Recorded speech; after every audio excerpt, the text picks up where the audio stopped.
mabaya. Midianites oppressed Israelites. Wamidiani wakawafinyiria Waisraeli. And Israelites could not have victory. Na Waisraeli hawangepata ushindi.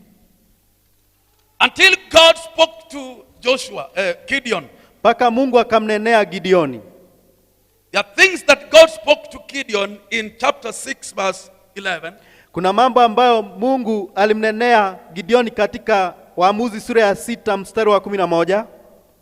The Bible says, now the angel of the Lord came and sat under the terebinth tree, which was in Ophrah, which belonged to Joash, the Ephrathite, while his son Gideon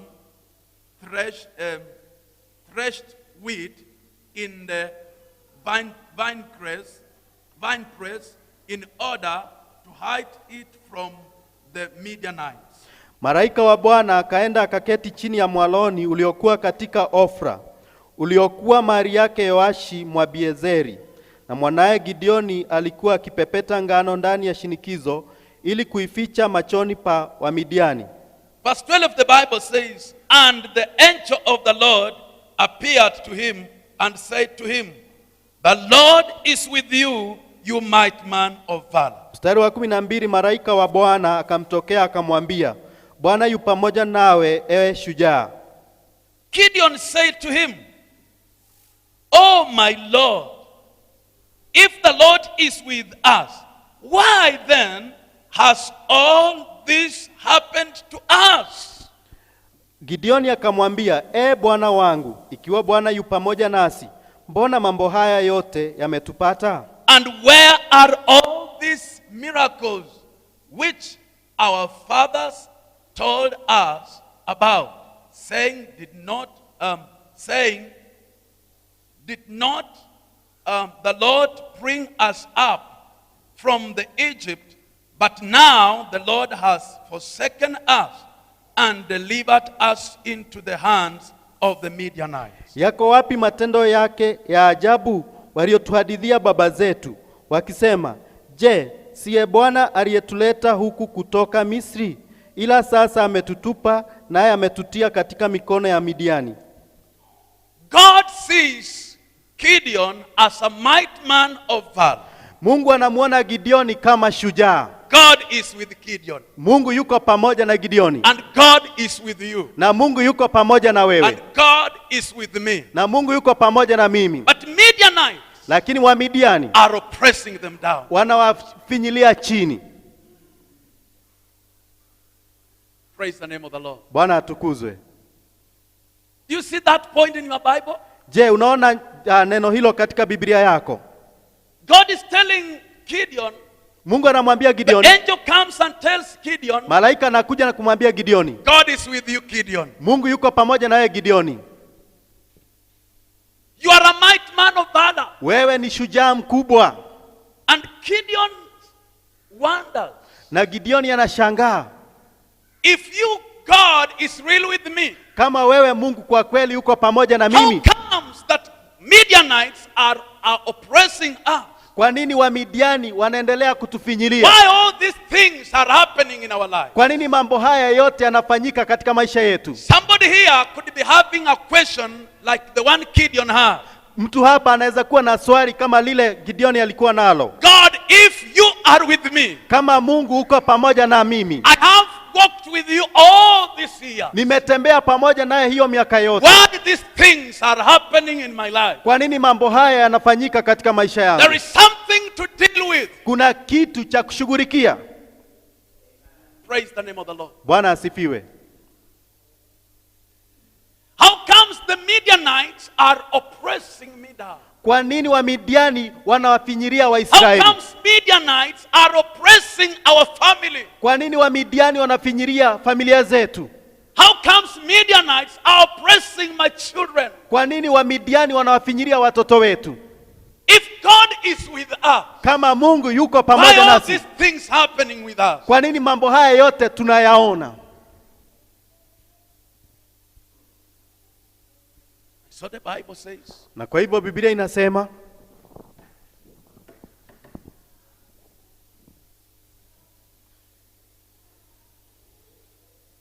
in verse 24, katika mstari wa 24, then the Lord said to him, peace be with you. Do not fear, you shall not die. Verse 23. mstari wa 23, Bwana akamwambia, amani iwe pamoja nawe, usiogope, hutakufa. So Gideon built an altar there Ndipo Gideoni akamjengea Bwana madhabahu to the hapo, Lord and called it, the Lord is peace.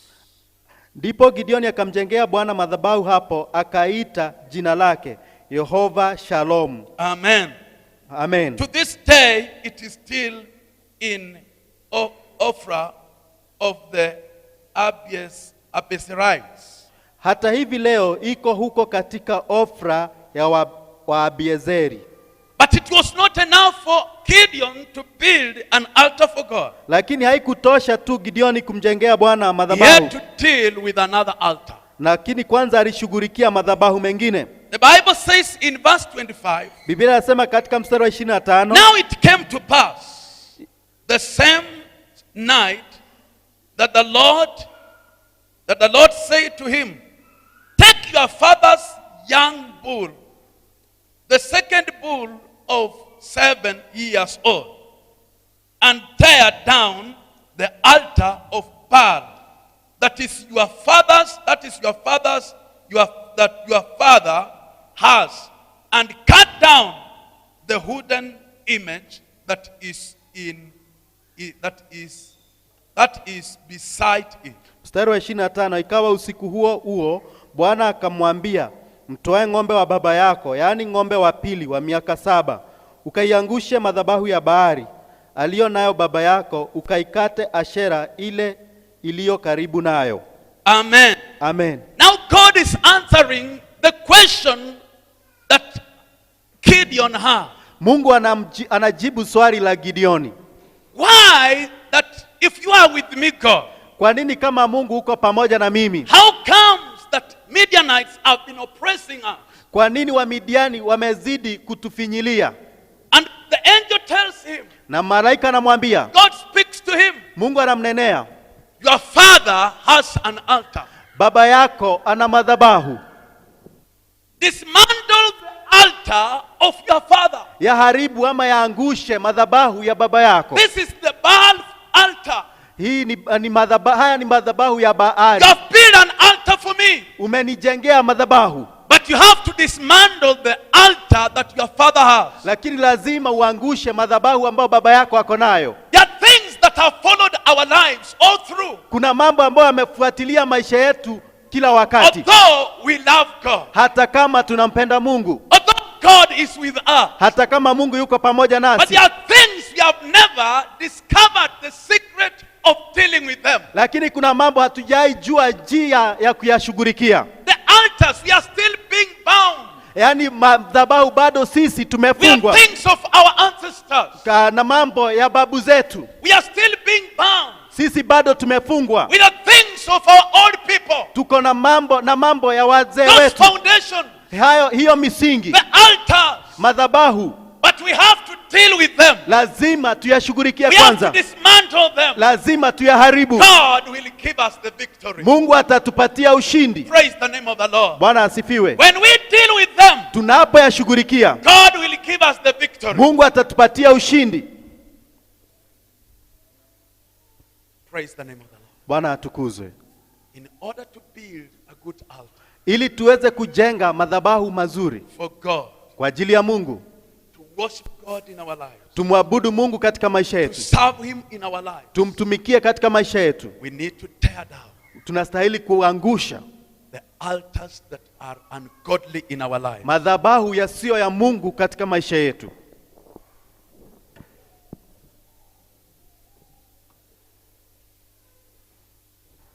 And the Bible says in verse 26, Na Biblia yasema katika mstari wa 26, after that, and build an altar to the Lord your God.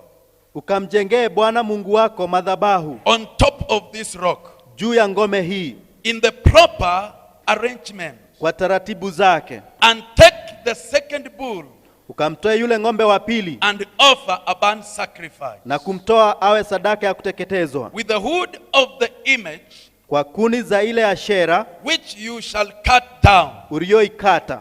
But now you can read in your own time. Wewe unaweza kuendelea kusoma kwa wakati wako. After that, Baada ya hiyo, God gave Gideon and the Israelites a great victory, Mungu akampatia Gideoni na Waisraeli ushindi mkubwa, because he has now dealt with the altar. kwa sababu sasa amekwisha kushughulikia He has madhabahu, dismantled it. ameyaharibu, He has built an altar for God. amemjengea Mungu madhabahu, He has given a burnt sacrifice ametoa sadaka ya kuteketeza at the altar which he built for God. katika madhabahu ambayo ameyajenga. Let's go back to our notes. Turudie katika mafundisho yetu. So we are saying, Kwa hivyo tunasema build an altar, jenga madhabahu, but you have to dismantle bad altars in life. lakini lazima uharibu madhabahu mabaya It maishani. can be even idolatry. Inawezekana ni kuabudu sanamu, Dismantle it iharibu and serve the Lord God and serve him only in your life. na mtumikie Mungu na Mungu pekee katika maisha yako. Point number 7. Pointi ya 7, Rebel against any king that has always controlled you. asi kila aina ya mfalme ambaye amekuwa akikuongoza. Chapter 14 of the book of Genesis. Sura ya 14 kitabu cha Mwanzo. And it came to pass in the days of Amraphel, king of Shinar, Arioch, king of Eleazar, Kidlohama, king of Elam, and Titol, king of nations. Ikawa siku ya Amraferi mfalme wa Shinari na Arioko mfalme wa Elasali na Kedoraoma mfalme wa Elamu na Tindari mfalme wa Goimu. But they made war with Bera, king of Sodom. Walifanya vita na Bera mfalme wa Sodoma. Birsha, king of Gomorrah, Shirnab, king of Adma,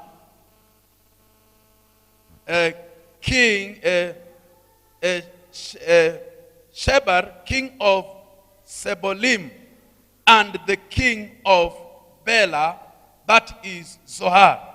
Na Bilsha mfalme wa Gomora na Shinabu mfalme wa Adma na Shemeberi mfalme wa Seboimu na mfalme wa Bera ndiyo Soari. All these joined together in the valley of Siddim, that is the salt sea.